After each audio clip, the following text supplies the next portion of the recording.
ਸਤਿ ਸ਼੍ਰੀ ਅਕਾਲ ਸਾਰਿਆਂ ਨੂੰ। ਪੰਜਾਬ ਕਲਾਸਿਸ ਦੇ ਵਿੱਚ ਤੁਹਾਡਾ ਸਾਰਿਆਂ ਦਾ ਸਵਾਗਤ ਹੈ। ਅੱਜ ਆਪਾਂ ਲੈ ਕੇ ਆ ਰਹੇ ਹਾਂ ਆਪਣੇ ਮੋਸ਼ਨ ਦੀ ਅਗਲੀ ਕਲਾਸ। ਪਿਛਲੀ ਕਲਾਸ ਦੇ ਵਿੱਚ ਅਸੀਂ ਮੋਸ਼ਨ ਬਾਰੇ ਆਈਡੀਆ ਲਿਆ ਸੀ ਕਿ ਮੋਸ਼ਨ ਕੀ ਹੁੰਦਾ ਹੈ, ਡਿਸਟੈਂਸ ਡਿਸਪਲੇਸਮੈਂਟ ਕੀ ਹੈ, ਸਕੇਲਰ ਤੇ ਵੈਕਟਰ ਕੁਆਂਟੀਟੀਜ਼ ਦਾ ਫਰਕ ਕੀ ਹੈ। ਉਸੇ ਕਨਸੈਪਟ ਨੂੰ ਆਪਾਂ ਅੱਗੇ ਵਧਾਉਂਦੇ ਹੋਏ ਅੱਜ ਦੀ ਕਲਾਸ ਆਪਾਂ ਲਵਾਂਗੇ ਤੇ ਉਹੀ ਬੇਸਿਕ ਚੀਜ਼ਾਂ ਕਰਾਂਗੇ। ਉਸ ਤੋਂ ਬਾਅਦ ਆਪਾਂ ਨਿਊਮੈਰੀਕਲਸ ਤੇ ਉਹਨਾਂ ਦੇ ਗ੍ਰਾਫਸ ਤੇ ਪਹੁੰਚਾਂਗੇ। ਚਲੋ ਆਪਾਂ ਅੱਜ ਦੀ ਕਲਾਸ ਸ਼ੁਰੂ ਕਰਦੇ ਹਾਂ। ਜਿਹੜੀ ਹੈ ਆਪਾਂ ਪਿਛਲੀ ਕਲਾਸ ਦੇ ਵਿੱਚ ਥੋੜਾ ਜਿਹਾ ਆਈਡੀਆ ਲਿਆ ਸੀ ਕਿ ਮੋਸ਼ਨ ਦੋ ਤਰੀਕੇ ਦਾ ਹੁੰਦਾ ਹੈ, ਇੱਕ ਯੂਨੀਫਾਰਮ ਮੋਸ਼ਨ, ਇੱਕ ਨਾਨ ਯੂਨੀਫਾਰਮ ਮੋਸ਼ਨ। ਠੀਕ ਹੈ, ਯੂਨੀਫਾਰਮ ਮੋਸ਼ਨ ਇਸ ਤਰੀਕੇ ਦਾ ਮੋਸ਼ਨ ਹੈ ਜਿਹਦੇ ਵਿੱਚ ਉਹ ਇਕੁਅਲ ਡਿਸਟੈਂਸ ਕਵਰ ਕਰਦਾ ਹੈ ਇਕੁਅਲ ਇੰਟਰਵਲ ਆਫ ਟਾਈਮ ਦੇ ਵਿੱਚ। ਠੀਕ ਹੈ, ਨਾਨ ਯੂਨੀਫਾਰਮ ਮੋਸ਼ਨ ਦਾ ਮਤਲਬ ਹੈ ਕਿ ਅਨਇਕੁਅਲ ਡਿਸਟੈਂਸ ਕਵਰ ਕਰਦਾ ਹੈ ਇੱਕ ਗਿਵਨ ਟਾਈਮ ਦੇ ਵਿੱਚ। ਸਮਝ ਆਈ? यूनिफॉर्म मोशन मतलब इक्वल इंटरवल ऑफ टाइम है, इक्वल डिस्टेंस कवर करता है। नॉन यूनिफॉर्म मोशन का मतलब है अनइक्वल डिस्टेंस है इक्वल इंटरवल ऑफ टाइम दे विच। थोड़ा जा तुहानू आइडिया देने लिए मैं पिछले ओदे विच एग्जांपल दित्ती सी कि कोई व्हीकल है, कोई अपने कोले बस है, कोई कार है, कोई गड्डी है, वो 30 किलोमीटर पर आवर की स्पीड नाल जा रही है। इट मीनस कि जे ओदा मोशन यूनीफॉर्म है ਤਾਂ ਉਹ 1 ਘੰਟੇ ਦੇ ਵਿੱਚ 30 ਕਿਲੋਮੀਟਰ ਹੀ ਕਵਰ ਕਰੂਗੀ। ਚਾਹੇ ਰੋਡ ਕਿੰਨਾ ਮਰਜ਼ੀ ਸੋਹਣਾ ਹੈ, ਚਾਹੇ ਕੋਈ ਰੋਡ ਕਿੰਨਾ ਮਰਜ਼ੀ ਖਰਾਬ ਹੈ, ਚਾਹੇ ਉਹਨੇ 10 ਘੰਟੇ ਦਾ ਸਫ਼ਰ ਕਰਨਾ ਹੈ, ਚਾਹੇ ਉਹਨੇ 20 ਘੰਟੇ ਦਾ ਸਫ਼ਰ ਕਰਨਾ ਹੈ। ਲੇਕਿਨ ਅਗਰ ਮੋਸ਼ਨ ਕਿਸੇ ਚੀਜ਼ ਦਾ, ਜਿਵੇਂ ਯੂਨੀਫਾਰਮ ਮੋਸ਼ਨ ਦੀ ਇੱਕ ਐਗਜ਼ਾਮਪਲ ਹੈ ਕਿ ਜੋ ਪੱਖਾ ਘੁੰਮਦਾ ਆਪਣੇ ਕਮਰੇ ਦੇ ਵਿੱਚ, ਆਪਣੇ ਕਮਰਿਆਂ ਦੇ ਵਿੱਚ ਜਿਹੜਾ ਪੱਖਾ ਲੱਗਿਆ ਹੁੰਦਾ ਹੈ ਉਹ ਇੱਕ ਯੂਨੀਫਾਰਮ ਸਪੀਡ ਨਾਲ ਘੁੰਮਦਾ ਹੈ। ਮਤਲਬ ਕਿ ਜਿਹੜੇ ਉਹਦੇ ਫੰਗ ਨੇ ਜਾਂ ਜਿਹੜੇ ਉਹਦੇ ਆਪਾਂ ਕਹਿੰਦੇ ਆ ਸੀਲਿੰਗ ਫੈਨ ਦੇ ਪਲੇਟਸ ਨੇਗੇ, ਉਹ ਇਕੁਅਲ ਇੰਟਰਵਲ ਦੇ ਵਿੱਚ ਘੁੰਮਦੇ ਨੇ। ਨॉन यूनिफॉर्म मोशन का मतलब है कि 1 घंटे ਦੇ ਵਿੱਚ ਤਾਂ ਉਹਨੇ 30 ਕਿਲੋਮੀਟਰ ਕਵਰ ਕਰਤਾ, ਦੂਜੇ ਘੰਟੇ ਦੇ ਵਿੱਚ ਰੋਡ ਬਹੁਤ ਸੋਹਣਾ ਆ ਗਿਆ, ਉਹਨੇ 100 ਕਿਲੋਮੀਟਰ ਕਵਰ ਕਰਤਾ, ਫਿਰ ਪਥਰੀਲਾ ਇਲਾਕਾ ਆ ਗਿਆ, ਮਤਲਬ ਹਿਲੀ ਏਰੀਆ ਆ ਗਿਆ, ਤਾਂ ਉਹ 1 ਘੰਟੇ ਦੇ ਵਿੱਚ ਸਿਰਫ 15 ਕਿਲੋਮੀਟਰ ਮੂਵ ਕਰ ਸਕਿਆ। ਤਾਂ ਉਹ ਜਿਹੜਾ ਮੋਸ਼ਨ ਹੈ ਉਹ ਨॉन यूनिफॉर्म ਮੋਸ਼ਨ ਹੈ, ਮੀਨਸ ਅਨਇਕੁਅਲ ਡਿਸਟੈਂਸ ਹੈ ਇਕੁਅਲ ਇੰਟਰਵਲ ਆਫ ਟਾਈਮ ਦੇ ਵਿੱਚ। ਟਾਈਮ ਦਾ ਇੰਟਰਵਲ ਇਕੁਅਲ ਹੈ, 1 ਘੰਟਾ ਹੀ ਹੈ, ਲੇਕਿਨ ਜਿਹੜਾ ਉਹ ਡਿਸਟੈਂਸ ਕਵਰ ਕਰ ਰਿਹਾ ਉਹ ਅਲੱਗ-ਅਲੱਗ ਹੈ। ਕਿਸੇ 30 ਕਿਲੋਮੀਟਰ ਹੈ, ਕਿਤੇ 90 ਹੈ, ਕਿਤੇ 100 ਹੈ। ਸਮਝ ਆਈ? ਹੁਣ ਇਹਦੀ ਡੈਫੀਨੇਸ਼ਨ, यूनिफॉर्म मोशन यानी कि समान गति। This type of motion is defined as the motion of object in which object travels in a straight line and its velocity remains constant along that line। मतलब कि यूनिफॉर्म मोशन का मतलब यह जा मोशन है ਜਦੋਂ ਉਹ ਇਕੁਅਲ ਡਿਸਟੈਂਸ ਕਵਰ ਕਰਦਾ ਹੈ ਇਕੁਅਲ ਟਾਈਮ ਦੇ ਵਿੱਚ। ਮਤਲਬ ਡਿਸਟੈਂਸ ਓਵਰ ਟਾਈਮ ਕੀ ਹੁੰਦਾ ਹੈ? ਵੈਲੋਸਿਟੀ। ਡਿਸਟੈਂਸ ਓਵਰ ਟਾਈਮ ਹੁੰਦਾ ਹੈ ਵੈਲੋਸਿਟੀ ਜਾਂ ਫਿਰ ਸਪੀਡ। ਠੀਕ ਹੈ, ਸਪੀਡ ਤੇ ਵੈਲੋਸਿਟੀ ਦਾ ਫਰਕ ਮੈਂ ਤੁਹਾਨੂੰ ਅਗਲੀਆਂ ਸਲਾਈਡ ਦੇ ਵਿੱਚ ਸਮਝਾਉਂਗੀ। ਇੱਕ ਛੋਟਾ ਜਿਹਾ ਫਰਕ ਹੈ ਕਿ ਜੇ ਤਾਂ ਡਿਸਟੈਂਸ ਦੀ ਗੱਲ ਆਉਂਦੀ ਹੈ ਤਾਂ ਉਹਨੂੰ ਸਪੀਡ ਕਿਹਾ ਜਾਂਦਾ ਹੈ, ਜੇ ਡਿਸਪਲੇਸਮੈਂਟ ਦੀ ਗੱਲ ਆਉਂਦੀ ਹੈ ਤਾਂ ਉਹਨੂੰ ਵੈਲੋਸਿਟੀ ਕਿਹਾ ਜਾਂਦਾ ਹੈ। ਮਤਲਬ ਜਦੋਂ ਗੱਲ ਡਾਇਰੈਕਸ਼ਨ ਦੀ ਆਉਣ ਲੱਗ ਜਾਂਦੀ ਹੈ ਤਾਂ ਉਸਨੂੰ, ਉਸੇ ਚੀਜ਼ ਨੂੰ ਆਪਾਂ ਵੈਲੋਸਿਟੀ ਕਹਿਣਾ ਸ਼ੁਰੂ ਕਰ ਦਿੰਦੇ ਹਾਂ। ਜਦੋਂ ਗੱਲ ਡਿਸਟੈਂਸ ਦੀ ਆਉਂਦੀ ਹੈ, ਦੇਖੋ ਜਦੋਂ ਵੀ ਗੱਲ ਡਿਸਟੈਂਸ ਦੀ ਆਣੀ ਹੈ ਤਾਂ ਡਿਸਟੈਂਸ ਓਵਰ ਟਾਈਮ ਨੂੰ ਤੁਸੀਂ ਸਪੀਡ ਕਹੋਗੇ। ਡਿਸਟੈਂਸ ਓਵਰ ਟਾਈਮ ਨੂੰ ਹਮੇਸ਼ਾ ਸਪੀਡ ਕਹੋਗੇ, ਜੋ ਕਿ ਇੱਕ ਸਕੇਲਰ ਕੁਆਂਟੀਟੀ ਹੈ। ਕੀ ਹੈ? ਸਕੇਲਰ ਕੁਆਂਟੀਟੀ ਹੈ। ਇਸੇ ਟਾਈਮ ਤੇ ਡਿਸਪਲੇਸਮੈਂਟ ਓਵਰ ਟਾਈਮ ਨੂੰ ਤੁਸੀਂ ਕੀ ਕਹੋਗੇ? ਵੈਲੋਸਿਟੀ। ਡਿਸਪਲੇਸਮੈਂਟ ਓਵਰ ਟਾਈਮ ਨੂੰ ਤੁਸੀਂ ਕੀ ਕਹੋਗੇ? ਵੈਲੋਸਿਟੀ, ਜੋ ਕਿ ਇੱਕ ਵੈਕਟਰ ਕੁਆਂਟੀਟੀ ਹੈ। ਠੀਕ ਹੈ, ਵੈਲੋਸਿਟੀ ਦਾ ਲੈਣਾ ਦੇਣਾ ਹਮੇਸ਼ਾ ਡਾਇਰੈਕਸ਼ਨ ਨਾਲ ਹੁੰਦਾ ਹੈ। ਕਾਹਦੇ ਨਾਲ ਹੁੰਦਾ ਹੈ? ਡਾਇਰੈਕਸ਼ਨ ਨਾਲ ਹੁੰਦਾ ਹੈ। ਬਹੁਤ ਛੋਟਾ ਜਿਹਾ ਫਰਕ ਹੈ। ਜਦੋਂ ਤੁਸੀਂ ਗੱਲ ਹਮੇਸ਼ਾ ਡਿਸਟੈਂਸ ਦੀ ਕਰਨੀ ਹੈ, ਡਾਇਰੈਕਸ਼ਨ ਵਾਲੇ ਕੋਈ ਲੈਣਾ ਦੇਣਾ ਨਹੀਂ ਹੈਗਾ, ਸਿਰਫ ਮੈਗਨੀਚਿਊਡ ਨਾਲ ਲੈਣਾ ਦੇਣਾ ਹੈ, ਤਾਂ ਉਦੋਂ ਗੱਲ ਹਮੇਸ਼ਾ ਸਪੀਡ ਦੀ ਹੋਊਗੀ। ਉਹ 30 ਕਿਲੋਮੀਟਰ ਪਰ ਆਵਰ ਦੀ ਸਪੀਡ ਨਾਲ ਜਾ ਰਿਹਾ ਸੀ, ਸਾਨੂੰ ਨਹੀਂ ਪਤਾ ਕਿ ਉਹ ਕਿਹੜੀ ਡਾਇਰੈਕਸ਼ਨ 'ਚ ਜਾ ਰਿਹਾ ਸੀ, ਕਿੱਥੋਂ ਚੱਲਿਆ, ਕਿੱਥੇ ਖਤਮ ਹੋਇਆ। ਠੀਕ ਹੈ, ਜਦੋਂ ਗੱਲ ਡਾਇਰੈਕਸ਼ਨ ਦੀ ਆ ਜਾਂਦੀ ਹੈ, ਡਿਸਪਲੇਸਮੈਂਟ ਓਵਰ ਟਾਈਮ, ਉਹ 30 ਕਿਲੋਮੀਟਰ ਪਰ ਆਵਰ ਤੋਂ ਇੱਕ ਪਾਰਟਿਕੂਲਰ ਡਾਇਰੈਕਸ਼ਨ ਦੇ ਵਿੱਚ ਹੀ ਜਾ ਰਿਹਾ ਸੀ, ਉਹ ਨਾਰਥ ਦੇ ਵੱਲ ਹੀ ਜਾ ਰਿਹਾ ਸੀ, ਕਿਸੇ ਹੋਰ ਡਾਇਰੈਕਸ਼ਨ 'ਚ ਨਹੀਂ ਜਾ ਰਿਹਾ ਸੀ। ਜਦੋਂ ਗੱਲ ਡਾਇਰੈਕਸ਼ਨ ਦੀ ਆਉਣ ਲੱਗ ਜਾਂਦੀ ਹੈ ਤਾਂ ਉਸੇ ਸਪੀਡ ਨੂੰ ਆਪਾਂ ਵੈਲੋਸਿਟੀ ਕਹਿ ਦਿੰਦੇ ਹਾਂ। ਸਮਝ ਆਈ? ਜਦੋਂ ਗੱਲ ਸਿਰਫ ਮੈਗਨੀਚਿਊਡ ਦੀ ਆਉਂਦੀ ਹੈ ਤਾਂ ਉਦੋਂ ਉਸਨੂੰ ਆਪਾਂ ਸਪੀਡ ਕਹਿੰਦੇ ਹਾਂ। ਜਦੋਂ ਉਹੀ ਗੱਲ ਡਾਇਰੈਕਸ਼ਨ ਨਾਲ ਲੈਣਾ ਦੇਣਾ ਹੋ ਜਾਂਦਾ ਹੈ ਕਿ ਕਿਹੜੀ ਡਾਇਰੈਕਸ਼ਨ ਦੇ ਵਿੱਚ ਉਹ ਕਿੰਨੀ ਸਪੀਡ ਦੇ ਨਾਲ ਜਾ ਰਿਹਾ ਸੀ, ਉਸੇ ਸਪੀਡ ਨੂੰ ਆਪਾਂ ਵੈਲੋਸਿਟੀ ਕਹਿ ਦਿੰਦੇ ਹਾਂ। ਤਾਂ ਵੈਲੋਸਿਟੀ v ਵੀ ਵੈਲੋਸਿਟੀ ਵੈਕਟਰ ਕੁਆਂਟੀਟੀ ਹੈ, ਜਿਹੜੀ ਸਪੀਡ s ਇੱਕ ਸਕੇਲਰ ਕੁਆਂਟੀਟੀ ਹੈ। ਸਪੀਡ ਇੱਕ ਸਕੇਲਰ ਕੁਆਂਟੀਟੀ ਹੈ ਜਿਹਦਾ ਲੈਣਾ ਦੇਣਾ ਸਿਰਫ ਮੈਗਨੀਟਿਊਡ ਨਾਲ ਹੈ। ਵੈਲੋਸਿਟੀ ਇੱਕ ਵੈਕਟਰ ਕੁਆਂਟੀਟੀ ਹੈ ਜਿਹਦਾ ਲੈਣਾ ਦੇਣਾ ਡਾਇਰੈਕਸ਼ਨ ਨਾਲ ਵੀ ਹੈ। ਜਦੋਂ ਉਹਦੀ ਵੈਲੋਸਿਟੀ ਕਾਂਸਟੈਂਟ ਰਹਿੰਦੀ ਹੈ ਤਾਂ ਉਸਨੂੰ ਆਪਾਂ ਕਹਿੰਦੇ ਆ ਯੂਨੀਫਾਰਮ ਮੋਸ਼ਨ। ਜਦੋਂ ਵੈਲੋਸਿਟੀ ਕਾਂਸਟੈਂਟ ਰਹਿੰਦੀ ਹੈ ਤਾਂ ਉਸਨੂੰ ਕਿਹਾ ਜਾਂਦਾ ਹੈ ਯੂਨੀਫਾਰਮ ਮੋਸ਼ਨ। ਠੀਕ ਹੈ, ਹੁਣ ਦੇਖੋ ਯੂਨੀਫਾਰਮ ਮੋਸ਼ਨ ਦਾ ਇੱਕ ਗ੍ਰਾਫ ਹੈ। ਕਿਹਦਾ ਗ੍ਰਾਫ ਹੈ ਇਹ? ਯੂਨੀਫਾਰਮ ਮੋਸ਼ਨ ਦਾ ਇੱਕ ਗ੍ਰਾਫ ਹੈ। ਠੀਕ ਹੈ, 1 ਮਿੰਟ ਦੇ ਵਿੱਚ ਇਹਨੇ 10 ਮੀਟਰ ਕਵਰ ਕੀਤਾ, ਇਹ ਮੀਟਰ ਚ ਹੈ। ਠੀਕ ਹੈ, ਅਗਲੇ 1 ਮਿੰਟ ਦੇ ਵਿੱਚ ਫੇਰ 10 ਮੀਟਰ ਕਵਰ ਕਰ ਲਿਆ, ਫੇਰ ਅਗਲੇ ਮਿੰਟ ਦੇ ਵਿੱਚ 10 ਮੀਟਰ ਕਵਰ ਕਰ ਲਿਆ। ਇਟ ਮੀਨਸ ਕਿ ਇਹਦੀ ਸਪੀਡ 10 ਮੀਟਰ ਪਰ ਮਿੰਟ ਹੈ। ਠੀਕ ਹੈ, 1 ਮਿੰਟ ਦੇ ਵਿੱਚ ਇਹ 10 ਮੀਟਰ ਦੀ ਦੂਰੀ ਕਵਰ ਕਰ ਰਿਹਾ ਹੈ। ਫੇਰ ਅਗਲੇ ਮਿੰਟ ਦੇ ਵਿੱਚ ਇਹ 10 ਮੀਟਰ ਕਰੂ, ਫੇਰ ਅਗਲੇ ਮਿੰਟ ਦੇ ਵਿੱਚ ਇਹ 10 ਮੀਟਰ ਕਰੂਗਾ। ਇਟ ਮੀਨਸ ਕਿ ਇਹ ਯੂਨੀਫਾਰਮ ਮੋਸ਼ਨ ਹੈ। ਯੂਨੀਫਾਰਮ ਮੋਸ਼ਨ ਦਾ ਮਤਲਬ ਹੈ ਕਿ ਜਦੋਂ ਤੁਸੀਂ ਗ੍ਰਾਫ ਡਿਸਟੈਂਸ ਤੇ ਟਾਈਮ ਦੇ ਵਿੱਚ ਬਣਾਓਗੇ ਤਾਂ ਹਮੇਸ਼ਾ ਇੱਕ ਸਿੱਧੀ ਲਾਈਨ ਆਊਗੀ। ਸਮਝ ਆ ਗਈ? ਇਹ ਇੱਕ ਬਹੁਤ ਜ਼ਿਆਦਾ ਜ਼ਰੂਰੀ ਕੁਐਸਚਨ ਹੈ, ਬਹੁਤ ਜ਼ਿਆਦਾ ਕੰਪੀਟੀਟਿਵ ਪੇਪਰਾਂ ਦੇ ਵਿੱਚ ਇਹ ਪੁੱਛਿਆ ਜਾਂਦਾ ਹੈ ਕਿ ਕਿਹੜਾ ਗ੍ਰਾਫ ਹੈ, ਕਿਹੜਾ ਮੋਸ਼ਨ ਹੈ ਜਿਹਦੀ ਸਲੋਪ ਹੈ ਉਹ ਸਟ੍ਰੇਟ ਲਾਈਨ ਆਉਂਦੀ ਹੈ। ਇਹ ਸਵਾਲ ਪੁੱਛਿਆ ਜਾਂਦਾ ਹੈ ਕਿ ਜਦੋਂ ਤੁਸੀਂ ਡਿਸਟੈਂਸ ਤੇ ਟਾਈਮ ਦਾ ਪਲਾਟ ਬਣਾਉਂਦੇ ਹੋ, ਗ੍ਰਾਫ ਬਣਾਉਂਦੇ ਹੋ, ਤਾਂ ਜਿਹੜੀ ਸਟ੍ਰੇਟ ਲਾਈਨ ਹੈ ਉਹ ਕਿਹੜੇ ਗ੍ਰਾਫ ਦੇ ਵਿੱਚ ਆਉਂਦੀ ਹੈ, ਕਿਹੜੇ ਮੋਸ਼ਨ ਦੇ ਵਿੱਚ ਆਉਂਦੀ ਹੈ, ਤਾਂ ਹਮੇਸ਼ਾ ਉਹ ਇੱਕ ਯੂਨੀਫਾਰਮ ਮੋਸ਼ਨ ਦੇ ਵਿੱਚ ਆਉਂਦੀ ਹੈ। ਕਿਹੜੇ ਮੋਸ਼ਨ ਦੇ ਵਿੱਚ ਆਉਂਦੀ ਹੈ? ਯੂਨੀਫਾਰਮ ਮੋਸ਼ਨ ਦੇ ਵਿੱਚ ਆਉਂਦੀ ਹੈ। ਸਮਝ ਆਈ? ਕਿਉਂਕਿ ਡਿਸਟੈਂਸ ਓਵਰ ਟਾਈਮ, ਠੀਕ ਹੈ, ਇਕੁਅਲ ਡਿਸਟੈਂਸ ਹੈ ਇਕੁਅਲ ਟਾਈਮ ਦੇ ਵਿੱਚ ਇਹ ਕਾਂਸਟੈਂਟ ਹੈ, ਯਾਨੀ ਕਿ ਜਿਹੜੀ ਸਪੀਡ ਹੈ ਉਹ ਕਾਂਸਟੈਂਟ ਹੈ, ਜਿਹੜੀ ਸਲੋਪ ਹੈ ਉਹ ਕਾਂਸਟੈਂਟ ਹੈ। ਸਮਝ ਆਈ? ਇਹਦਾ ਮਤਲਬ ਕਿ ਜਿਹੜੀ ਸਲੋਪ ਹੈ ਉਹ ਸਟ੍ਰੇਟ ਲਾਈਨ ਹੈ। ਠੀਕ ਹੈ, ਯੂਨੀਫਾਰਮ ਮੋਸ਼ਨ ਇੱਕ ਇਹੋ ਜਿਹਾ ਮੋਸ਼ਨ ਹੈ ਜਿਹਦੇ ਵਿੱਚ ਜਿਹੜਾ ਡਿਸਟੈਂਸ ਆਫ ਟਾਈਮ ਹੈ, ਯਾਨੀ ਕਿ ਜਿਹੜਾ ਸਪੀਡ ਹੈ, ਡਿਸਟੈਂਸ ਓਵਰ ਟਾਈਮ ਜਿਹੜੀ ਸਪੀਡ ਹੈ ਉਹ ਕਾਂਸਟੈਂਟ ਰਹਿੰਦੀ ਹੈ। ਤੇ ਜਿਹੜਾ ਇਹਨਾਂ ਦਾ ਜਦੋਂ ਆਪਾਂ ਗ੍ਰਾਫ ਬਣਾਉਂਦੇ ਆ ਤਾਂ ਜਿਹੜੀ ਸਲੋਪ ਆਉਂਦੀ ਹੈ ਤਾਂ ਉਹ ਸਟ੍ਰੇਟ ਲਾਈਨ ਆਉਂਦੀ ਹੈ, ਸਟ੍ਰੇਟ ਲਾਈਨ ਆਉਂਦੀ ਹੈ ਇੱਕ ਯੂਨੀਫਾਰਮ ਮੋਸ਼ਨ ਦੇ ਵਿੱਚ। ਠੀਕ ਹੈ, ਇੱਥੇ ਐਸਲਰੇਸ਼ਨ ਦੀ ਗੱਲ ਹੋ ਰਹੀ ਹੈ, ਇਹ ਮੈਂ ਤੁਹਾਨੂੰ ਅਗਲੀ ਸਲਾਈਡ ਦੇ ਵਿੱਚ ਸਮਝਾਉਂਗੀ। ਯੂਨੀਫਾਰਮ ਮੋਸ਼ਨ ਦੀ ਇਹਨੇ ਉਹੀ ਐਗਜ਼ਾਮਪਲ ਦਿੱਤੀ ਹੈ ਜੋ ਆਪਾਂ ਕਿੰਨੀ ਦੇਰ ਦੇ ਡਿਸਕਸ ਕਰ ਰਹੇ ਹਾਂ ਕਿ ਕਿਸੇ ਕਾਰ ਦੀ ਸਪੀਡ 10 ਮੀਟਰ ਪਰ ਸੈਕਿੰਡ ਹੈ, ਮੀਨਸ ਕਿ ਉਹ ਹਰ ਇੱਕ ਸਕਿੰਟ 10 ਮੀਟਰ ਕਵਰ ਕਰ ਰਹੀ ਹੈ। Speed is constant in every second, ਮਤਲਬ ਕਿ ਹਰ ਸਕਿੰਟ ਦੇ ਵਿੱਚ ਉਹ 10 ਮੀਟਰ ਕਵਰ ਕਰ ਰਹੀ ਹੈ। ਸਮਝ ਆਈ? ਜਿਵੇਂ ਕਿ movement of blades of a ceiling fan, ਠੀਕ ਹੈ, ਕਿ ਜਿਹੜਾ ਛੱਤ ਵਾਲਾ ਪੱਖਾ ਆਪਣੇ ਕਮਰਿਆਂ ਦੇ ਵਿੱਚ ਲੱਗਿਆ, ਜਿਹੜੇ ਉਹਦੇ ਬਲੇਡਾਂ ਦੀ ਹਿਲਜੁਲ ਹੈ ਜਾਂ ਉਹਨਾਂ ਦੀ ਮੂਵਮੈਂਟ ਹੈ ਉਹ ਇੱਕ ਯੂਨੀਫਾਰਮ ਮੋਸ਼ਨ ਹੈ, ਉਹ ਇੱਕ ਪਾਰਟਿਕੂਲਰ ਡਿਸਟੈਂਸ ਕਵਰ ਕਰਦੀ ਹੈ ਇੱਕ ਪਾਰਟਿਕੂਲਰ ਟਾਈਮ ਦੇ ਵਿੱਚ। ਸਮਝ ਆ ਗਈ? ਅਗਲਾ ਆਪਣੇ ਕੋਲੇ ਆ ਜਾਂਦਾ ਹੈ non uniform motion. Non uniform ਦਾ ਮਤਲਬ ਹੈ does not cover same distance in equal time interval. ਠੀਕ ਹੈ, ਬਰਾਬਰ ਸਮੇਂ ਦੇ ਵਿੱਚ ਇਹ ਇੱਕੋ ਜਿਹਾ ਦੂਰੀ ਕਵਰ ਨਹੀਂ ਕਰਦੀ, ਬਰਾਬਰ ਸਮੇਂ ਦੇ ਵਿੱਚ ਇਹ ਇੱਕੋ ਜਿਹੀ ਦੂਰੀ ਕਵਰ ਨਹੀਂ ਕਰਦੀ। ਇਟ ਮੀਨਸ ਕਿ ਜਿਹੜੀ ਆਬਜੈਕਟ ਹੈ ਡਿਸਟੈਂਸ ਓਵਰ ਟਾਈਮ ਕਾਂਸਟੈਂਟ ਨਹੀਂ ਹੈਗਾ। ਸਮਝ ਆਈ? ਇਹਦੇ ਵਿੱਚ ਡਿਸਟੈਂਸ ਓਵਰ ਟਾਈਮ ਕਾਂਸਟੈਂਟ ਨਹੀਂ ਹੈਗਾ, ਇਸ ਦੇ ਵਿੱਚ ਜੋ ਡਿਸਟੈਂਸ ਓਵਰ ਟਾਈਮ ਹੈ ਉਹ ਨॉन ਕਾਂਸਟੈਂਟ ਹੈ, ਯਾਨੀ ਕਿ ਕਾਂਸਟੈਂਟ ਨਹੀਂ ਹੈਗਾ। ਠੀਕ ਹੈ, ਤਾਂ ਜਿਹੜੀ ਸਪੀਡ ਹੈ ਉਹ ਕਾਂਸਟੈਂਟ ਨਹੀਂ ਹੈਗੀ ਨਾਨ ਯੂਨੀਫਾਰਮ ਮੋਸ਼ਨ ਦੇ ਵਿੱਚ। ਨਾਨ ਯੂਨੀਫਾਰਮ ਮੋਸ਼ਨ ਦੇ ਵਿੱਚ ਜਿਹੜੀ ਸਪੀਡ ਹੈ ਉਹ ਕਾਂਸਟੈਂਟ ਨਹੀਂ ਹੈਗੀ, ਕਿਤੇ ਕੁਛ ਕਿਤੇ ਕੁਛ। ਠੀਕ ਹੈ, ਜਿਵੇਂ ਕਿ ਇਹ ਵਾਲਾ ਗ੍ਰਾਫ ਹੈ ਆਪਣੇ ਕੋਲੇ, 1 ਮਿੰਟ ਦੇ ਵਿੱਚ ਇਹਨੇ 10 ਮੀਟਰ ਕਵਰ ਕੀਤਾ ਸੀ, ਅਗਲੇ 1 ਮਿੰਟ ਦੇ ਵਿੱਚ ਇਹਨੇ ਕੀ ਕੀਤਾ 10 ਮੀਟਰ ਤੋਂ ਵੀ ਘੱਟ ਕਵਰ ਕਰ ਲਿਆ, ਕਿਤੇ ਇਸਨੇ ਬਹੁਤ ਜ਼ਿਆਦਾ ਕਰ ਲਿਆ। ਤਾਂ ਜਿਹੜਾ ਨਾਨ ਯੂਨੀਫਾਰਮ ਮੋਸ਼ਨ ਹੈ ਉਹਦਾ ਜਿਹੜੀ ਸਲੋਪ ਹੈ ਉਹ ਸਟ੍ਰੇਟ ਲਾਈਨ ਨਹੀਂ ਹੁੰਦੀ।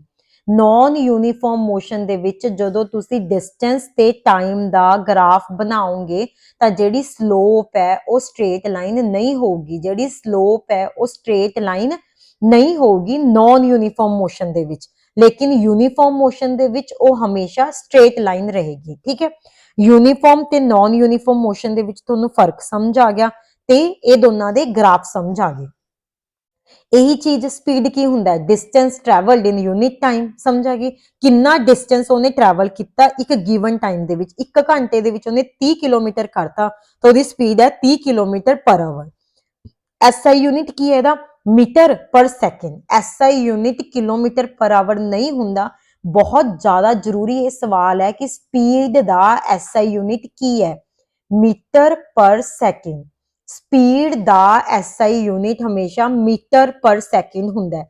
1 ਸਕਿੰਟ ਦੇ ਵਿੱਚ ਉਹਨੇ ਕਿੰਨਾ ਮੀਟਰ ਡਿਸਟੈਂਸ ਕਵਰ ਕੀਤਾ। ਸਪੀਡ ਦਾ SI unit metre per second ਹੁੰਦਾ ਹੈ। ਕਈ ਵਾਰ ਤੁਹਾਨੂੰ ਉਹ ਸਵਾਲ ਕੱਢ ਦਿੰਦਾ ਹੈ, ਸਮਝ ਆਈ।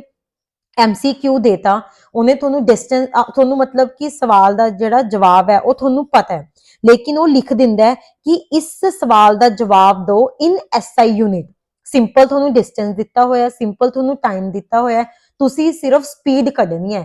ਪਰ ਉਹਨੇ ਕੀ ਇਹਦੇ ਵਿੱਚ ਕੀ ਗਰਾਰੀ ਪਾਤੀ ਕਿ ਤੁਸੀਂ ਸਪੀਡ SI ਯੂਨਿਟ ਦੇ ਵਿੱਚ ਜਵਾਬ ਦੇਣਾ ਹੈ। ਤਾਂ ਜਿੰਨੇ ਵੀ ਆਪਸ਼ਨ ਦੇ ਵਿੱਚ ਮੀਟਰ ਪਰ ਸੈਕਿੰਡ ਦੀ ਗੱਲ ਕੀਤੀ ਹੋਊਗੀ, ਉਹੀ ਤੁਹਾਡਾ ਜਵਾਬ ਸਹੀ ਹੋ ਸਕਦਾ, ਹੋਰ ਕੋਈ ਸਹੀ ਨਹੀਂ ਹੋ ਸਕਦਾ। ठीक है, मैं एक बार होर रिपीट करदी हां कि स्पीड हुंदा डिस्टेंस ओवर टाइम, ਇਹਦਾ SI unit metre per second ਹੁੰਦਾ ਹੈ। ਤਾਂ ਤੁਸੀਂ ਸਿਰਫ ਉਹੀ ਆਪਸ਼ਨ ਸਿਲੈਕਟ ਕਰਨੇ ਨੇ ਜਿਨ੍ਹਾਂ ਵਿੱਚ ਜਿਹੜਾ ਡਿਸਟੈਂਸ ਹੈ, ਜਿਹਦੇ ਵਿੱਚ ਉਹ ਸਪੀਡ ਹੈ ਮੀਟਰ ਪਰ ਸੈਕਿੰਡ ਦੇ ਵਿੱਚ ਦਿੱਤੀ ਹੋਈ ਹੈ, ਕਿਉਂਕਿ ਸਪੀਡ ਦਾ SI यूनिट ਹੁੰਦਾ ਹੈ ਮੀਟਰ ਪਰ ਸੈਕਿੰਡ। ਡਿਸਟੈਂਸ ਦਾ ਮੀਟਰ ਹੋ ਗਿਆ, ਟਾਈਮ ਲਈ ਹੋ ਗਿਆ ਸੈਕਿੰਡ, ਤਾਂ ਸਪੀਡ ਦਾ SI यूनिट ਹੁੰਦਾ ਹੈ ਮੀਟਰ ਪਰ ਸੈਕਿੰਡ। ਠੀਕ ਹੈ, ਸਪੀਡ ਨੂੰ ਕਿਹਦੇ ਨਾਲ ਆਪਾਂ ਮੇਜ਼ਰ ਕਰਦੇ ਆ? v ਦੇ ਨਾਲ। v is equal to s/t। ਜਦੋਂ ਵੀ ਕਿਤੇ s ਲਿਖਿਆ ਹੋਇਆ ਤਾਂ s ਹੁੰਦਾ ਡਿਸਟੈਂਸ, t ਹੁੰਦਾ ਟਾਈਮ, ਸਪੀਡ ਹੁੰਦਾ v। ਪੂਰੇ ਮੋਸ਼ਨ ਚੈਪਟਰ ਦੇ ਵਿੱਚ ਜਿੱਥੇ ਵੀ ਤੁਹਾਨੂੰ s ਦਿਖਿਆ ਮਿਲਦਾ ਹੈ, ਉਹਦਾ ਮਤਲਬ ਹੁੰਦਾ ਡਿਸਟੈਂਸ। ਹੋ ਸਕਦਾ ਹੈ ਕਿ ਕਿਤੇ MCQs ਦੇ ਵਿੱਚ ਉਹਨੂੰ ਡਿਸਟੈਂਸ ਨਾ ਵੀ ਮੈਂਸ਼ਨ ਕਰੇ, ਸਿੰਪਲ ਉਹ s ਦੇ ਦੇ। s ਦਾ ਮਤਲਬ ਹੈ ਡਿਸਟੈਂਸ, t ਦਾ ਮਤਲਬ ਹੈ ਟਾਈਮ, स्पीड या वेलोसिटी का मतलब है v। समझ आई? स्पीड या वेलोसिटी का मतलब है अपने कोले v। ता जेड़ा डिस्टेंस है वो s है। ठीक है, जदों भी स्पीड दिती हुई है तो simple v is equal to s upon t होगा। जदों भी गल वो वेलोसिटी दी करूगा, क्योंकि गल इत्थे डायरैक्शन दी होण लग गई, ਤਾਂ ਇੱਥੇ v ਦੀ ਜਗ੍ਹਾ ਤੇ ਆਪਾਂ v ਦੇ ਉੱਤੇ ਇੱਕ ਵੈਕਟਰ ਕੁਆਂਟੀਟੀ ਪਾ ਦਾਂਗੇ। ਕੀ ਪਾ ਦਾਂਗੇ? v ਦੇ ਉੱਤੇ ਐਰੋ ਪਾ ਦਾਂਗੇ। v is equal to s over time। ਠੀਕ ਹੈ, s ਦੇ ਉੱਤੇ ਵੀ ਐਰੋ ਪਾ ਦਾਂਗੇ। ਇੱਕ ਬਹੁਤ ਮਤਲਬ ਆਸਾਨ ਜੀ ਚੀਜ਼ ਹੈ, ਜਿਹੜਾ s ਹੁੰਦਾ ਹੈ ਉਹ ਹਮੇਸ਼ਾ ਡਿਸਟੈਂਸ ਹੁੰਦਾ ਹੈ। ਜਦੋਂ ਇਹਦੇ ਨਾਲ ਡਾਇਰੈਕਸ਼ਨ ਜੁੜ ਗਈ, ਇਹਦੇ ਉੱਤੇ ਐਰੋ ਲੱਗ ਗਿਆ ਤਾਂ ਉਹ ਡਿਸਪਲੇਸਮੈਂਟ ਬਣ ਜਾਂਦਾ ਹੈ। v ਹਮੇਸ਼ਾ ਸਪੀਡ ਹੁੰਦੀ ਹੈ। ਜਦੋਂ v ਦੇ ਉੱਤੇ ਐਰੋ ਲੱਗ ਗਿਆ, ਐਰੋ ਦਾ ਮਤਲਬ ਹੈ ਉਹਦੀ ਡਾਇਰੈਕਸ਼ਨ ਅਸੀਂ ਦੱਸਤੀ, ਤਾਂ ਉਸੇ ਸਪੀਡ ਨੂੰ ਤੁਸੀਂ ਵੈਲੋਸਿਟੀ ਕਹਿਣਾ ਸ਼ੁਰੂ ਕਰ ਦੋਗੇ। ਸਿੰਪਲ ਚੀਜ਼ ਹੈ, ਰਿਪੀਟ ਕਰਦੀ ਹਾਂ। s ਹਮੇਸ਼ਾ ਡਿਸਟੈਂਸ ਲਈ ਯੂਜ਼ ਹੋਊਗਾ। ਜਦੋਂ s ਦੇ ਉੱਤੇ ਐਰੋ ਲੱਗ ਗਿਆ, ਮਤਲਬ ਕਿ ਡਿਸਟੈਂਸ ਦੇ ਨਾਲ ਡਾਇਰੈਕਸ਼ਨ ਵੀ ਆ ਗਈ, ਤਾਂ ਉਹ ਡਿਸਪਲੇਸਮੈਂਟ ਬਣ ਗਿਆ। ਠੀਕ ਹੈ, v ਹਮੇਸ਼ਾ ਸਪੀਡ ਹੁੰਦੀ ਹੈ। ਜਦੋਂ v ਦੇ ਉੱਤੇ ਐਰੋ ਲੱਗ ਗਿਆ, ਤਾਂ ਮਤਲਬ ਕਿ ਜਿਹੜੀ ਉਹ ਸਪੀਡ ਹੈ ਉਹਦੇ ਨਾਲ ਡਾਇਰੈਕਸ਼ਨ ਵੀ ਜੁੜ ਗਈ, ਤਾਂ ਉਸੇ ਸਪੀਡ ਨੂੰ ਤੁਸੀਂ ਵੈਲੋਸਿਟੀ ਕਹਿਣਾ ਸ਼ੁਰੂ ਕਰ ਦੋਗੇ।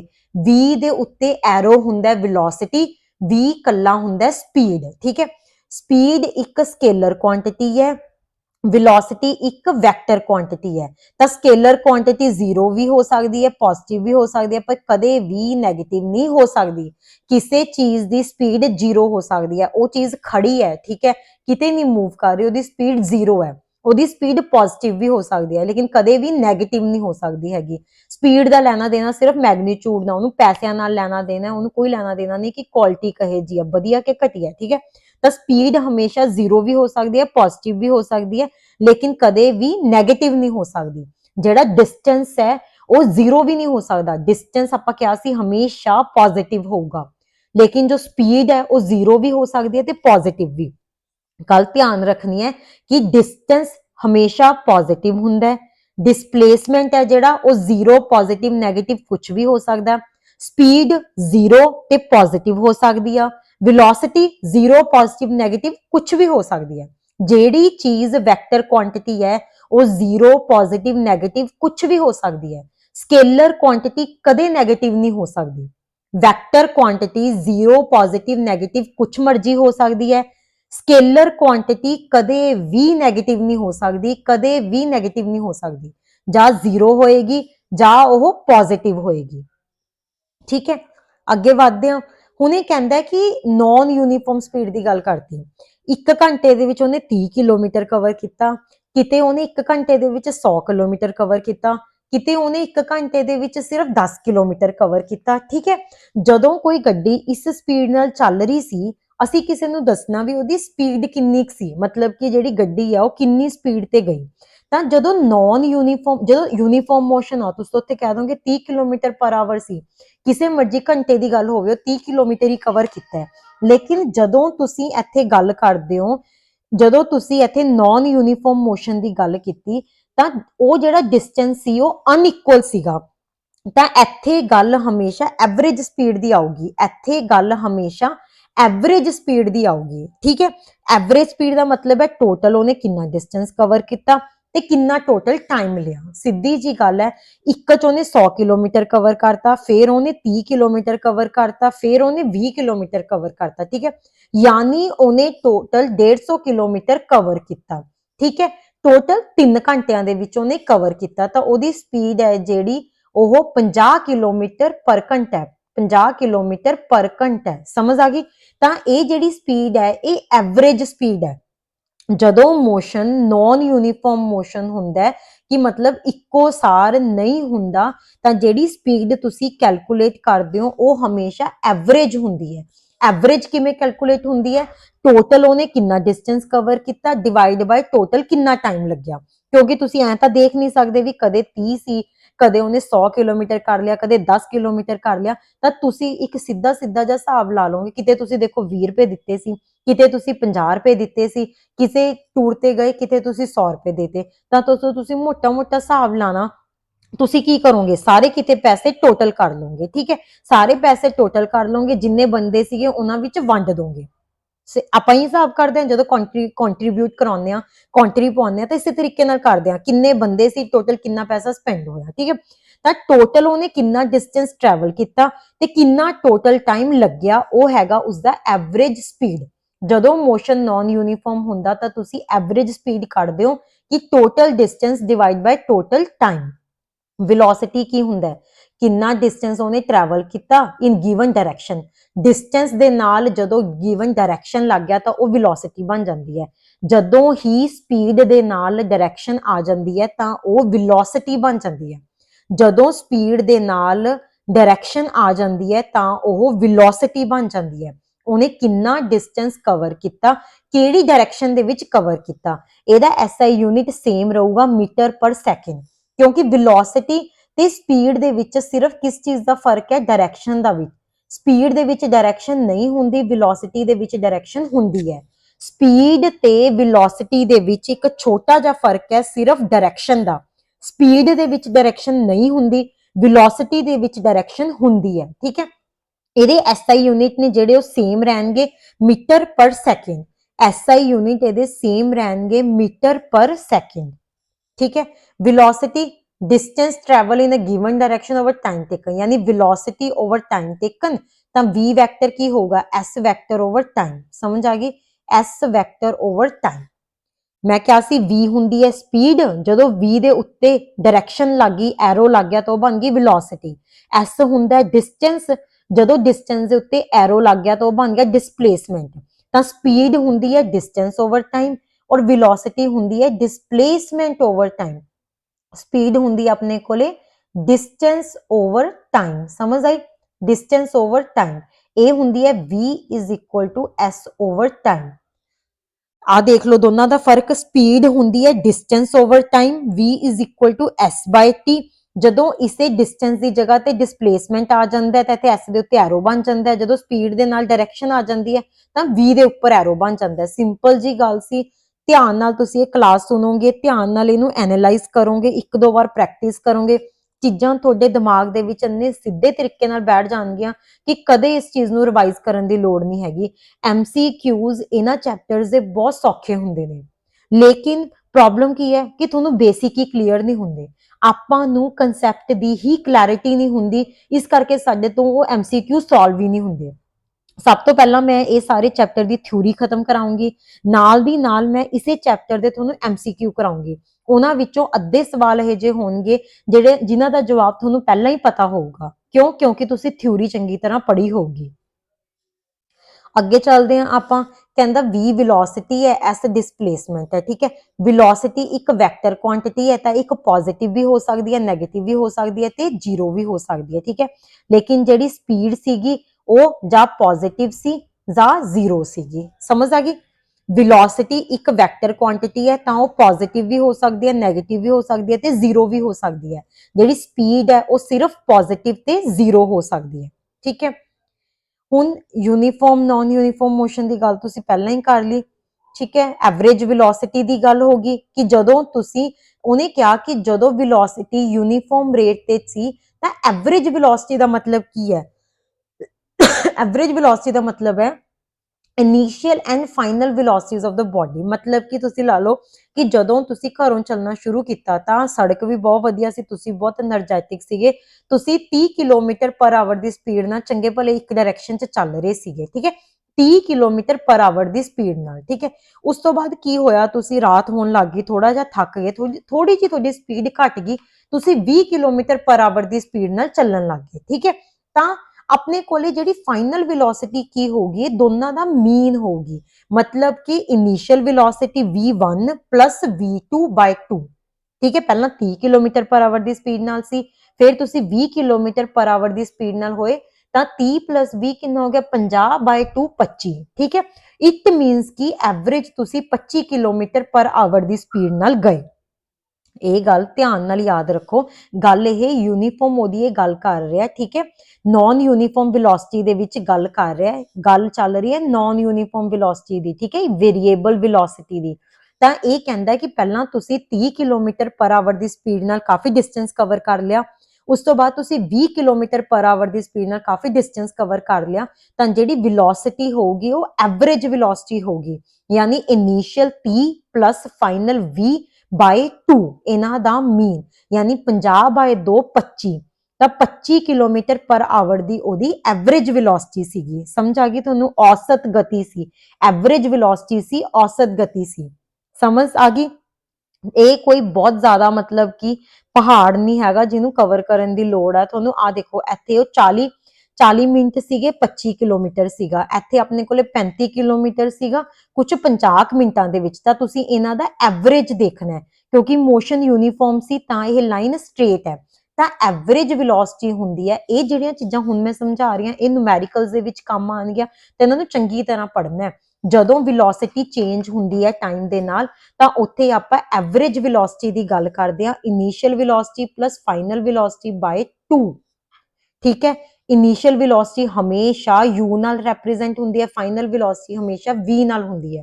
ਇਨੀਸ਼ੀਅਲ ਵੈਲੋਸਿਟੀ ਹਮੇਸ਼ਾ u ਨਾਲ ਰਿਪਰੈਜ਼ੈਂਟ ਹੁੰਦੀ ਹੈ, ਫਾਈਨਲ ਵੈਲੋਸਿਟੀ ਹਮੇਸ਼ਾ v ਨਾਲ ਰਿਪਰੈਜ਼ੈਂਟ ਹੁੰਦੀ ਹੈ, ਤੇ ਐਵਰੇਜ ਵੈਲੋਸਿਟੀ ਹੁੰਦੀ ਹੈ v ਐਵਰੇਜ, ਕਿਉਂਕਿ ਇਹ ਵੈਲੋਸਿਟੀ ਹੈ ਤਾਂ ਉੱਤੇ ਐਰੋ ਆ ਗਿਆ, ਸਮਝ ਆ ਗਈ। ਬਹੁਤ ਜ਼ਿਆਦਾ ਈਜ਼ੀ ਹੈ। ਇਨੀਸ਼ੀਅਲ ਵੈਲੋਸਿਟੀ ਹਮੇਸ਼ਾ u ਦੇ ਨਾਲ ਗੱਲ ਕਰਦੇ ਹਾਂ, ਫਾਈਨਲ ਵੈਲੋਸਿਟੀ ਹਮੇਸ਼ਾ v ਨਾਲ ਗੱਲ ਕਰਦੇ ਹਾਂ, ਤੇ u plus v by 2, ਠੀਕ ਹੈ। u ਹੈਗੀ ਆਪਣੀ ਇਨੀਸ਼ੀਅਲ ਵੈਲੋਸਿਟੀ, v ਹੈਗੀ ਆਪਣੀ ਫਾਈਨਲ ਵੈਲੋਸਿਟੀ, ਤਾਂ ਐਵਰੇਜ ਵੈਲੋਸਿਟੀ ਬਣਦੀ ਹੈ u plus v by 2।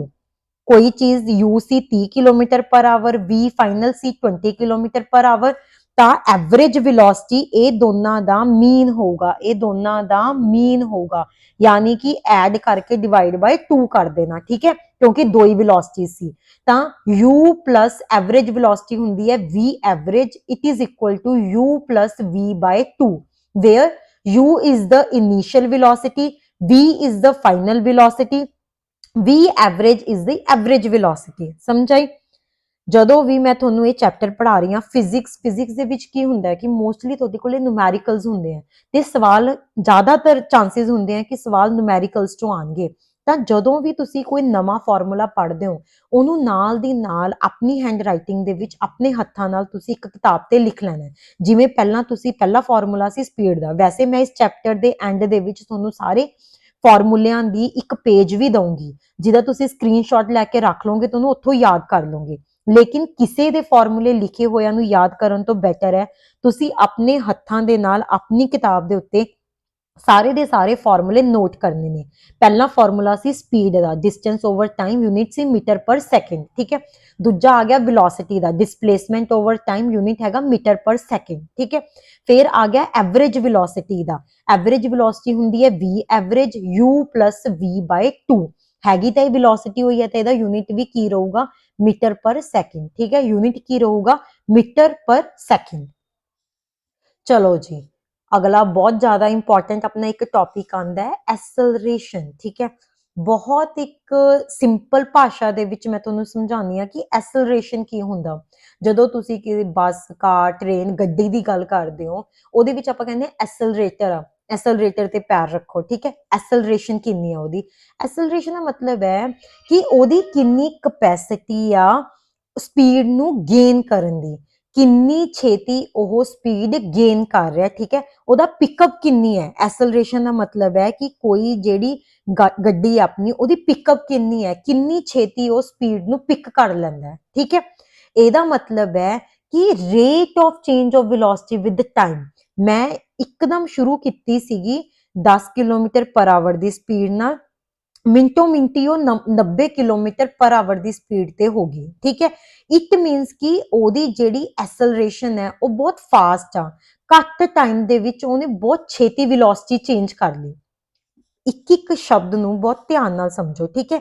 ਐਸਲਰੇਸ਼ਨ ਦਾ ਮਤਲਬ ਹੈ ਕਿ ਕਿਸੇ ਬੋਡੀ ਦੀ ਸਪੀਡ ਨੂੰ ਗੇਨ ਕਰਨ ਦੀ ਪਿਕਅਪ ਕਿੰਨੀ ਹੈ, ਕਿੰਨੀ ਛੇਤੀ ਉਹ ਕਿਸੇ ਚੀਜ਼ ਦੀ ਜਿਹੜੀ ਵੈਲੋਸਿਟੀ ਹੈ ਜਾਂ ਸਪੀਡ ਹੈ ਉਹਨੂੰ ਗੇਨ ਕਰ ਰਿਹਾ ਹੈ, ਠੀਕ ਹੈ।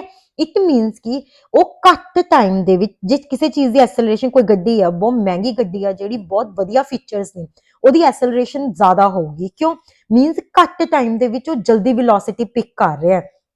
ਘੱਟ ਟਾਈਮ ਦੇ ਵਿੱਚ ਜਿਹੜੀ ਉਹਦੀ ਫਾਈਨਲ ਵੈਲੋਸਿਟੀ ਤੋਂ ਇਨੀਸ਼ੀਅਲ ਵੈਲੋਸਿਟੀ ਬਹੁਤ ਜਲਦੀ ਹੋ ਜਾਂਦੀ ਹੈ। ਤਾਂ ਐਸਲਰੇਸ਼ਨ ਦਾ ਮਤਲਬ ਹੈ change in velocity over time taken, ਮਤਲਬ ਕਿ ਇੱਕ ਗਿਵਨ ਟਾਈਮ ਦੇ ਵਿੱਚ, ਫੋਰ ਐਗਜ਼ਾਮਪਲ ਕਿੰਨੇ ਮਰਜ਼ੀ ਲਾ ਲਓ ਤੁਸੀਂ ਕਿ 1 ਮਿੰਟ ਦੇ ਵਿੱਚ ਕਿੰਨੀ ਛੇਤੀ ਉਹਨੇ ਵੈਲੋਸਿਟੀ ਚੇਂਜ ਕਰ ਲਈ, 30 ਤੋਂ ਉਹ ਬਹੁਤ ਛੇਤੀ 90 ਕਿਲੋਮੀਟਰ ਪਰ ਆਵਰ ਦੀ ਸਪੀਡ ਨਾਲ ਜਾਣ ਲੱਗ ਗਿਆ, ਠੀਕ ਹੈ। 90 ਮਾਈਨਸ 30 ਕੀ ਹੁੰਦਾ, 60 ਡਿਵਾਈਡ ਬਾਈ 1, ਸਮਝ ਆਈ। ਤਾਂ ਇਟ ਮੀਨਸ ਕਿ 60 ਕਿਲੋਮੀਟਰ ਪਰ ਮਿੰਟ ਸਕੁਆਇਰ ਉਹਦੀ ਐਸਲਰੇਸ਼ਨ ਹੈ। ਇਟ ਮੀਨਸ ਪਹਿਲਾਂ 30 ਕਿਲੋਮੀਟਰ ਪਰ ਮਿੰਟ ਜਾ ਰਿਹਾ ਸੀ, ਮੀਟਰ ਪਰ ਮਿੰਟ ਦੀ ਗੱਲ ਕਰਦੇ ਹਾਂ, 30 ਮੀਟਰ ਪਰ ਮਿੰਟ, 90 ਮੀਟਰ ਪਰ ਮਿੰਟ, ਤਾਂ ਉਹ 60 ਮੀਟਰ ਪਰ ਮਿੰਟ ਸਕੁਆਇਰ ਨਾਲ ਉਹ ਜਾਣ ਲੱਗ ਗਿਆ। ਤਾਂ ਐਸਲਰੇਸ਼ਨ ਦਾ ਮਤਲਬ ਹੈ ਕਿ change in velocity over time taken, change in velocity over time taken, ਮਤਲਬ ਕਿ ਕਿੰਨੇ ਗਿਵਨ ਟਾਈਮ ਦੇ ਵਿੱਚ ਉਹਦੀ ਵੈਲੋਸਿਟੀ ਦੇ ਵਿੱਚ ਫਰਕ ਆ ਰਿਹਾ ਹੈ, ਠੀਕ ਹੈ।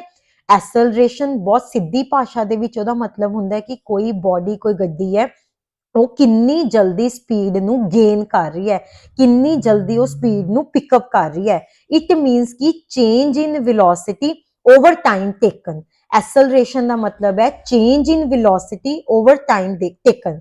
ਇੱਥੇ ਗੱਲ ਵੈਲੋਸਿਟੀ ਦੀ ਚੱਲ ਰਹੀ ਹੈ, ਇੱਥੇ ਐਸਲਰੇਸ਼ਨ ਵੀ ਇੱਕ ਵੈਕਟਰ ਕੁਆਂਟੀਟੀ ਹੁੰਦੀ ਹੈ, ਕਿਉਂਕਿ ਇਹਦਾ ਲੈਣਾ ਦੇਣਾ ਵੀ ਡਾਇਰੈਕਸ਼ਨ ਨਾਲ ਹੁੰਦਾ ਹੈ।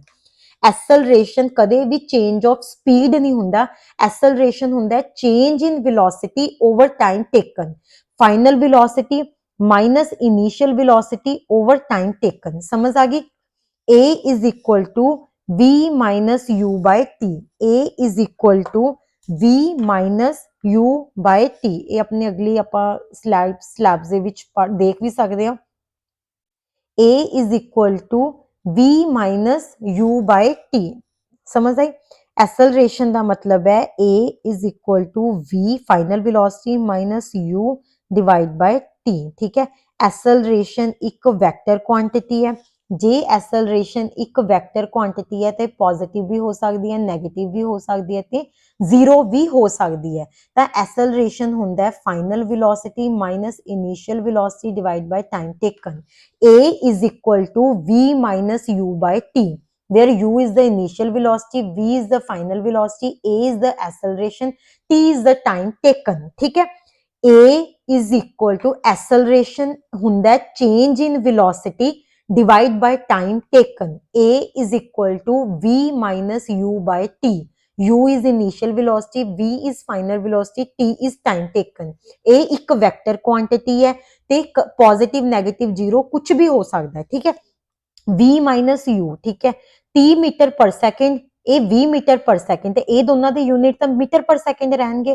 ਮੀਟਰ ਪਰ ਸੈਕਿੰਡ ਡਿਵਾਈਡ ਬਾਈ ਸੈਕਿੰਡ, ਤਾਂ ਇਹਦੇ SI ਯੂਨਿਟ ਹੋ ਗਏ metre per second square. SI unit acceleration ਦੇ ਹੋ ਗਏ ਮੀਟਰ ਪਰ ਸੈਕਿੰਡ ਸਕੁਅਰ। ਜਦੋਂ ਵੀ ਤੁਸੀਂ ਫਾਰਮੂਲੇ ਲਿਸਟ ਡਾਊਨ ਕਰਨੇ ਨੇ, ਨਾਲ ਦੀ ਨਾਲ ਬ੍ਰੈਕਟ ਦੇ ਵਿੱਚ ਉਹਨਾਂ ਦੇ ਯੂਨਿਟਸ ਵੀ ਲਿਖਣੇ ਨੇ, ਤੇ ਨਾਲ ਦੀ ਨਾਲ ਬ੍ਰੈਕਟ 'ਚ ਲਿਖਣਾ ਕਿ ਉਹ ਸਕੇਲਰ ਕੁਆਂਟੀਟੀ ਹੈ ਕਿ ਵੈਕਟਰ ਕੁਆਂਟੀਟੀ ਹੈ। ਡਿਸਟੈਂਸ, ਡਿਸਪਲੇਸਮੈਂਟ, ਸਪੀਡ, ਵੈਲੋਸਿਟੀ, ਐਸਲਰੇਸ਼ਨ, ਨਾਲ ਦੀ ਨਾਲ ਉਹਨੂੰ ਬ੍ਰੈਕਟ ਦੇ ਵਿੱਚ ਲਿਖਣਾ ਕਿ ਇਹ ਸਕੇਲਰ ਕੁਆਂਟੀਟੀ ਹੈ ਕਿ ਇਹ ਵੈਕਟਰ ਕੁਆਂਟੀਟੀ ਹੈ। ਦੂਜੀ ਗੱਲ, ਇਹ ਪੋਜ਼ਿਟਿਵ ਹੋ ਸਕਦਾ ਹੈ, ਨੈਗੇਟਿਵ ਹੋ ਸਕਦਾ ਹੈ, ਕਿ ਇਹ ਜ਼ੀਰੋ ਹੋ ਸਕਦਾ ਹੈ। ਅੱਜ ਦੀ ਕਲਾਸ ਅਸੀਂ ਇੱਥੇ ਹੀ ਖਤਮ ਕਰਦੇ ਹਾਂ। ਅਗਲੀ ਕਲਾਸ ਦੇ ਵਿੱਚ ਅਸੀਂ ਸ਼ੁਰੂ ਕਰਾਂਗੇ ਇਸ ਦੇ ਅੱਗੇ ਐਸਲਰੇਸ਼ਨ ਤੇ ਡਿਸਟੈਂਸ ਟਾਈਮ ਗ੍ਰਾਫ ਬਾਰੇ ਪੜਾਂਗੇ। ਧੰਨਵਾਦ ਸਾਰਿਆਂ ਦਾ।